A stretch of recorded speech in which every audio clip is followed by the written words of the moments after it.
raise or come in a household and raise kids. And that's what they're doing. They make sure the father's not there by leading the mother wrong. Make sure the father's not there. So there you go. You got a son and daughter just being raised by the system. And we already know that's going to lead to a broken cycle. So we are here now trying to bring that cycle to fix the broken cycle. You know, to get this right, bring the fathers back in the home, take care of the kids, take care of their families. It's just a man-up process. You know, we need help with it. And so if the state is paying that household child support, the father cannot be in the household. Is that what we're saying? That's right. And so, which means that I think, as you were indicating, Mr. Watkins, that sort of pushes you out into the street. Yeah, you see, in order for her to receive. A man is going to try to figure out some way to not only that you push that man outside that household, but he also got to go find a house to where he got to stay now. Right. So that's another bill. That's another situation where he got to, like, okay, he got to go and try to wind up in a shelter. You're going to wind up in a hotel. You're going to wind up in a friend's house. You bouncing around in different places, trying to live and trying to provide and stuff. It takes away your self-esteem. Downhill spiral. Yeah, and that's what we call destruction. So it's when you know, it does a lot of good, but then also it does a lot of harm too. Because when you take that man out of that household, then you got these young boys running around here, and then you telling me I can't discipline my child. Then you go to school, you get in trouble, you get secret indictments out on you because of you discipline your child because your child said it. Well, the man in the household doing something wrong, so let's get him out of here. No, not every man is doing something destructive to tear his child down. So there is, over the last 22 seconds we have in this segment, there is no father in a household where there is child support. Right. Okay. And the ones there, the state still want their money too. Yeah. So no way about it. That creates a real problem. And of course, what we'll do, we'll take this second commercial break, and we'll be back with our audience following this very, very short commercial break.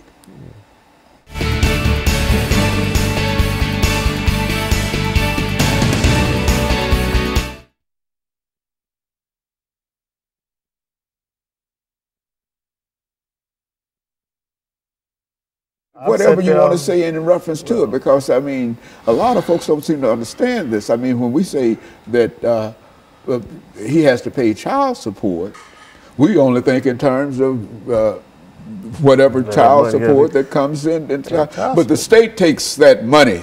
Yeah. If you got a job, the state takes your money before you get your money. Yeah, child support is not just taking money from you. Child support is being in that child's life.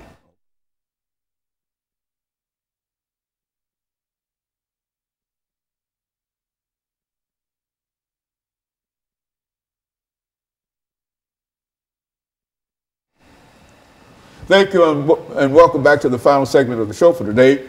We're talking to Mr. Hawkins and Mr. Watkins in reference to child support in the state of Tennessee. And let's see, Phil, if we can pick up with you this morning, and to have you to talk to our audience this morning about some of the issues that you have to face if you have to pay child support, and how long that child support can be, and et cetera. And then you say as much as you wish to about it over the next 10 minutes. And then Mr. Watkins will end us for the day with some of his observations in reference to it. Let's do it from that perspective. Right now, child support, currently you got to pay child support as long as that child is attending high school or they go to college, you still got to pay child support. And which in terms of that, it hurts the father, it hurts the whole family. We're trying to keep families together. We keep unity in the family, the mom and dad not arguing, everybody having, getting along. The kids can be more productive going to school. They're not listening to argument all night. The dad and mom having everything going all right. But with this child support how it is now, it's just too much chaos in the home. The father not making the money he's supposed to make. He better can take care of himself. Then the state taking half his check, so he coming home with a half a check to take care of his family of 3 and 4.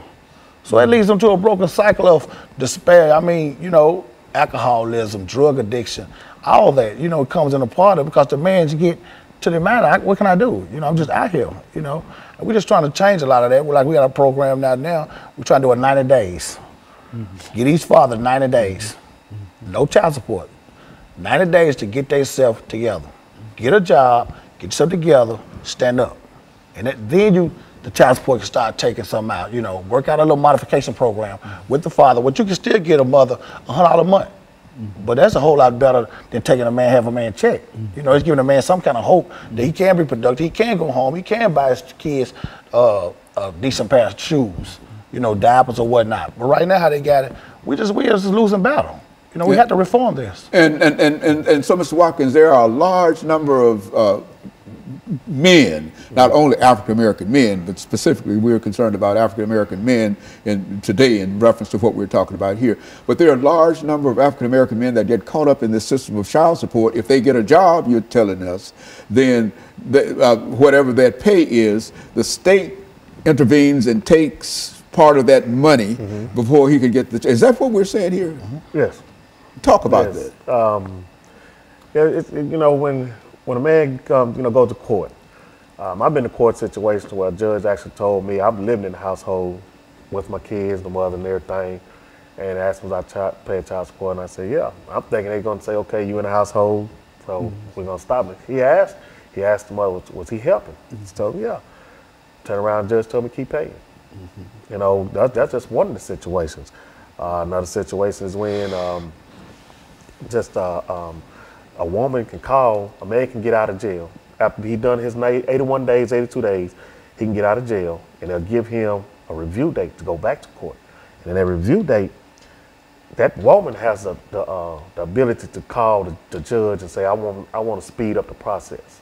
So if that man doesn't have a job within that time the judge has allowed, well, guess what? He's going off back to jail.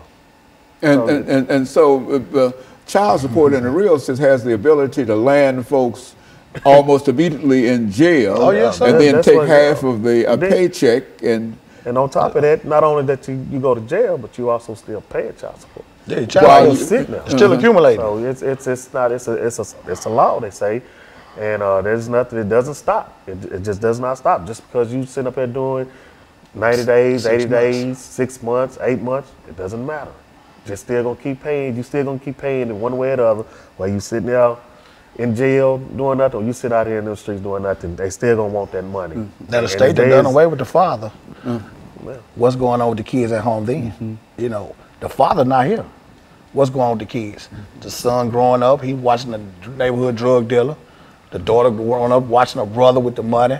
She want a boyfriend with the money now. She got a broken cycle. Here she goes, she's in the projects, she's pregnant with a couple of kids. The cycle continues. We have to reform this child support, but like you said, the black man, we're in trouble.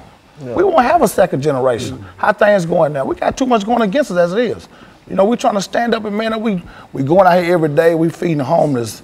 I mean, we buy our own personal money, you know, socks, t-shirts, take to the homeless camps. We feed them hot dogs, hamburgers, you know. We go to the inner city, take over the kids, reading books at schools. We doing all this to show the kids that, you know, they look forward to seeing us. We got a junior Firebird football program coming up out of Pearl High School. With those guys every day, the little fellas, we teaching them along the way, you know, how to man up, how to be young men, you know, by reading skills and math skills. So it is things that men can do out here that we are positive. You know, instead of keep getting a bad rap for all this violence, it's good men out here. And we just want to be known. You know, I mean, you know, and then another thing about it, the state does also use the child support system. They make it seem like it's benefit the woman, but they also, what is also doing is manipulating her to get that man out the house because they'll tell the woman, okay, well, if he's not, well, we're going to make him pay or we're going to send him to jail. And by the time the woman's got fed up with so much stuff, you know, her mind is going in a whirlwind and she's looking like, oh, what am I doing, what am I doing? So when the arguments start inside that household, when that fighting starting in the household, then that man is pushed out that household, and if he starts getting on his feet trying to do better, that woman gonna want a piece of it right now. And say, well, we need to go get it right now. So you got to give a person a chance enough to say, hey, okay, you got to let a man be a man and let him in his household and work it out. Because you keep pushing him outside that household, you just continue destroying that house. And when you do that, then that's when you're going to see a whole lot of jail system filled up. I look at this, I think they building up another jail right now. Modern day slavery. Well, look here, is there any effort, and I think that you've already mentioned that there's an effort on your part to deal with the state legislature to pass a law and et cetera. What would such a law be like? And what would such a law say? There'll be a 90-day program. In this 90 days, a man can man up, get a job, get himself together, get housing, get adequate clothes to go get a proper, a job, a better job if need be, where he can reach a child support level or balance out. Okay, within this process, each month he would get a mom in return $100. He's trying to get himself back up, just redeem himself. That's what we got to do. We have to have that 90 days before they got a bill out now that's saying when you go to the custodial parent and y'all can make an agreement to pay your child support on time for a year and they'll waive all your back pay. But these men need some immediate. What if they don't have adequate shoes to go to an interview? Give them a chance to get on their feet where they can be productive citizens and then go into it. A person who might be arrested, Mr. Watkins, we're saying, for not paying child support, that he serves his time, and as soon as he's out of jail, he's been in jail for whatever that time might be, and as soon as he's out of jail, he has to immediately start paying child support. That's right. Is that what we're saying? And that's why you feel that there ought to be some kind of reform within the system. Help us out. We gotta give us a time frame. 90 days. We can get out, get on our feet, get a nice decent job, get adequate clothing. To be productive. You're just coming out of jail, you're behind. Everybody needs assistance. Sometimes there's a lot of men who didn't choose the right path, but a lot of men who have. You have men in the household that's all working, that's all taking care of their kids, and they still is in the child support system. So it's a no-win situation for us. So it's a real problem when a mother decides that she's going to have that individual, her husband, to pay child support. That has created a real problem for him. Is that what? Yeah, because you're taking a man's self-esteem away from him, because a man that's living inside a household, taking care of his kid, prides himself off of that. And when you keep talking about money, and then this man go out and work a legal job, and you make him feel like, hey, it's not enough money. you take his self-esteem down to where that'll break a man down to the point where he stopped doing other things. And like I said, destruction could come to where you could be turned to alcohol or drug abuse and all that. And it's just a lot. It's a wide variety of things that could happen. And that's why we're like, okay, let's see if we can get together and talk to the mayors, the governors, legislators, and stuff to see how we can get the man and the woman back to working together as one to bring it back to the household and build these households up and build these kids back up to where it's supposed to be. And so over the last 10 seconds we have here, so that's the objective of your organization, to sort of bring the state legislature and others together to deal with this as an issue. And of course, let me thank the two of you for coming by, and let me encourage our audience to tune in again next week to another